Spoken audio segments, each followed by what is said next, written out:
Hey you guys, Eddie Collins for Hot VWs here at the Sacramento Bugorama. You know, when you're walking around, you're meeting all sorts of people, seeing all sorts of cool cars, and well, Jerry Berg happens to be one of those people that I actually met, and I thought we got to share his story with you guys. So you guys enjoy. Jerry, thank you for doing this. Thank you for taking the time.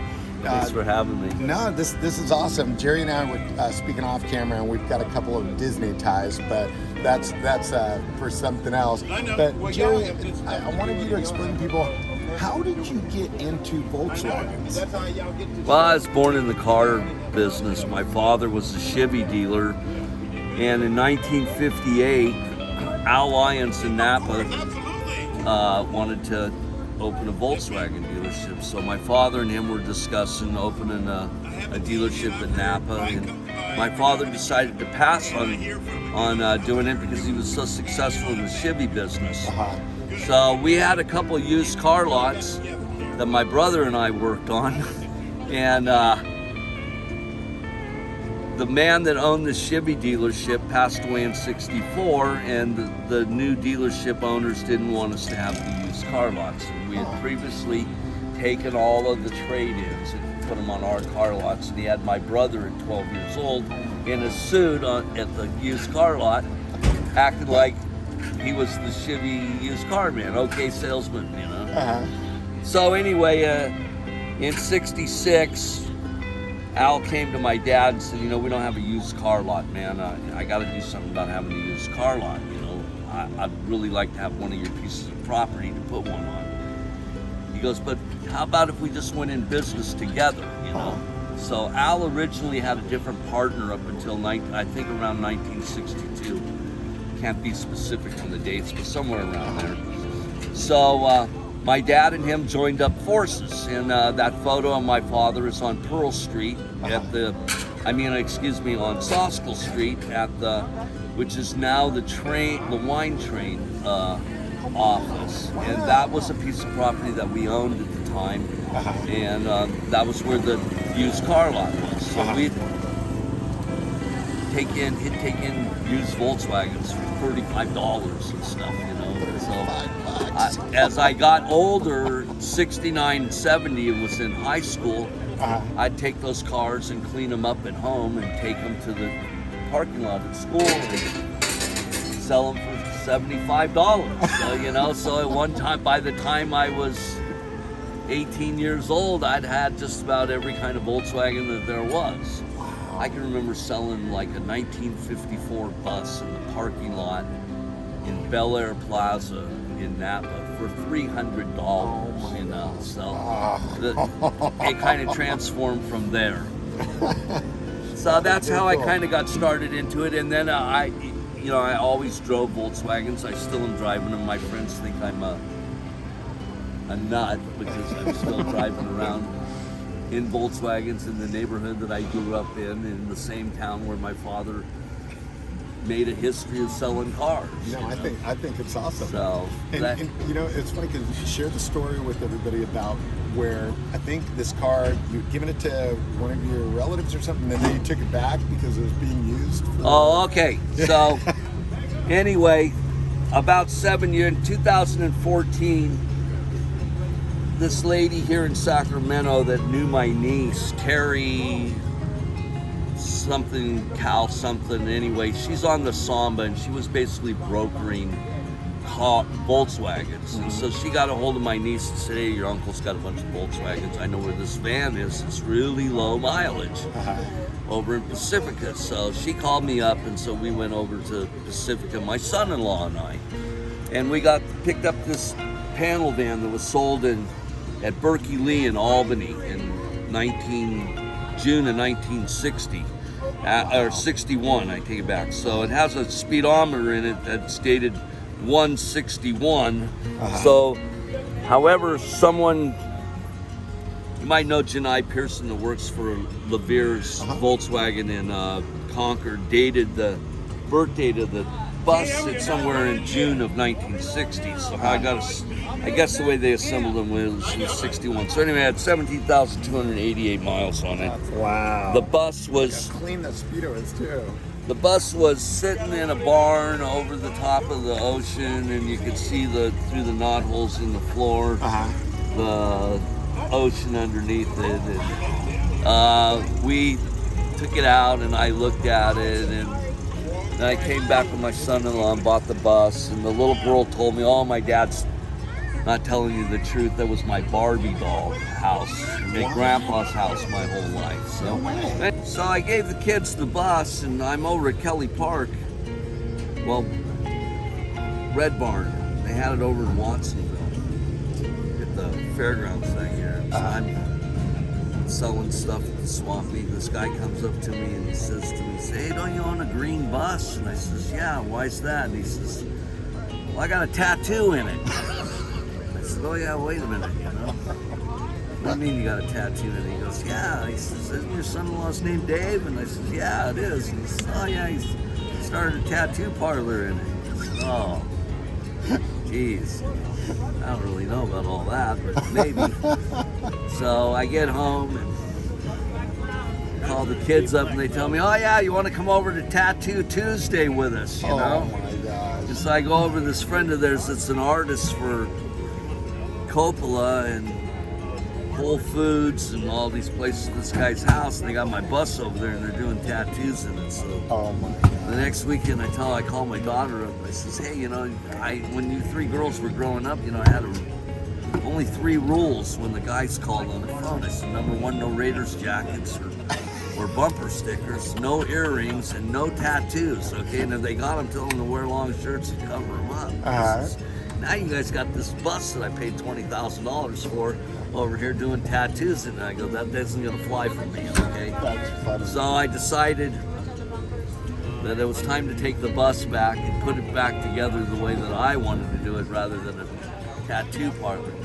Fortunately, I didn't get too angry because it was kind of my fault. I put an inverter and 425 amp hours of battery bank in this bus as soon as I got it, so that I could run my easy bake oven that we put away previously. But That's funny. anyway, there's the story about the bus and the tattoo parlor, and I like it. how the culture of the whole thing, you know, is like 3 circle. You can go somewhere and be 200 miles away from home, and somebody knows you for some reason, for some story, from a Volkswagen. You know? Yeah, you never know. So it's I'm gonna sit down. Yeah, no, not at all. Go for it. Well, I'll tell you, for me, one of the things that I was, you know, really drawn by is the originality of it. I mean, there's some things that you've kind of redone. Yeah. But the curtains, man, I think if these curtains could talk, I think you mentioned to me, they're the original curtains. They're the original curtains. It's my sister made this bumblebee thing from this 1940s table and wanted to make curtains to match it, you know. Oh my God, I don't think we can do that, you know. It's just, these guys are coming to the show and begging me for these curtains. So the bus has a lot of interesting history in it. When I got the bus, I took the paneling out of it. Of course, a lot of stuff was off of it. And it was lined for insulation with Berkeley Barb newspapers with the old Free Love ads, you know, and the Grateful Dead concerts and the Berkeley Community Theater stuff. So I framed all that stuff. There's a couple concert posters in there. Not really posters, but like these little cards. Okay. And so it had a lot of Bay Area history. But so when I was a kid, they would sell these panel vans, and my mother and I would take these panels over to Martinez, to California Classic Campers, and do the build out on them as campers. And so when I got this bus, I got the paperwork with it from the guy that bought it originally.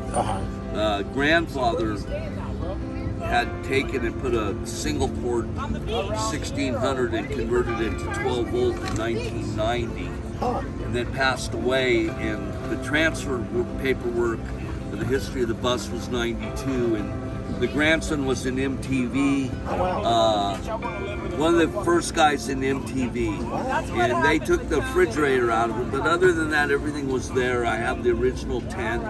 It came with, on the paperwork, it came with 2 roof racks, and I got those. I donated one of them to Sarah, the lady that puts on the Lake Tahoe Okay. cruise, you know, for her bus, and chose to get a newer one so that I could, you know, put a little Put all weight your on stuff it. Most on of all, I didn't want the rust dripping down on it anyway, because the paint was so original. Yeah. No, But it's a cool color, you know, too. it has some challenges. The plywood is starting to delaminate, so when I come to shows, I say I bring the Elmer's glue, you know, and I'm gonna glue all the little pieces together. I got baggies here and there with all the little pieces of wood and stuff, but at some point in time, I keep getting splinters from it. So at some point in time, you know, you're gonna have to just.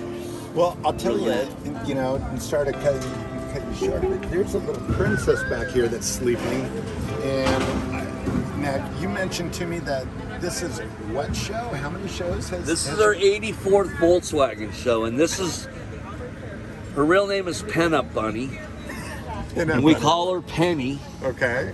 And she had a mate, Airflow, and he passed away right after the last Tahoe tour, and he'd been to 104 shows. Wow.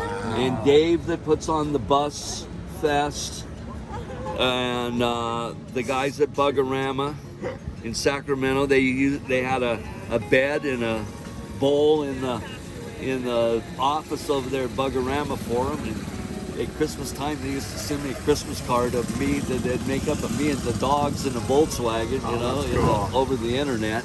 That is neat. And so she's got quite a following. Well, She's pretty spoiled, you know. Yeah, no, she's so sweet. I mean, so well behaved. And how old is she? You said. She'll be 15 in October. Wow. Oh my gosh. And I love her seat in the front. I mean, with the seatbelt going through it and everything. So Yeah. So she likes Volkswagens.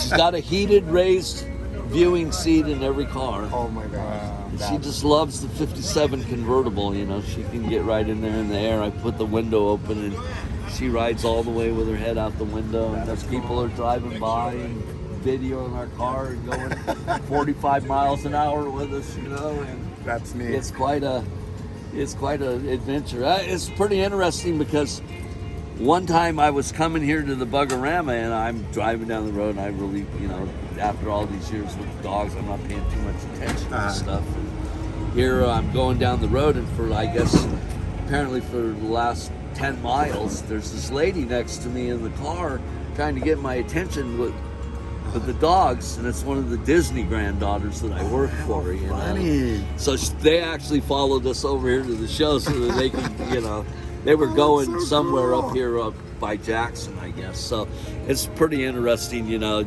She said, I didn't even think it was you. That's I funny. was interested in the dog that was hanging out, the two dogs that were hanging out the window, you Nice. know. Yes. So, Oh, that is awesome. but Oh, yeah. This is definitely cool. You know, when you look at a car like this, it's got so much character. But I love the fact that, you know, you guys are cruising around doing shows, and it's so neat. Yeah, I dig this bus. This bus is definitely cool. It's my cup of tea for sure.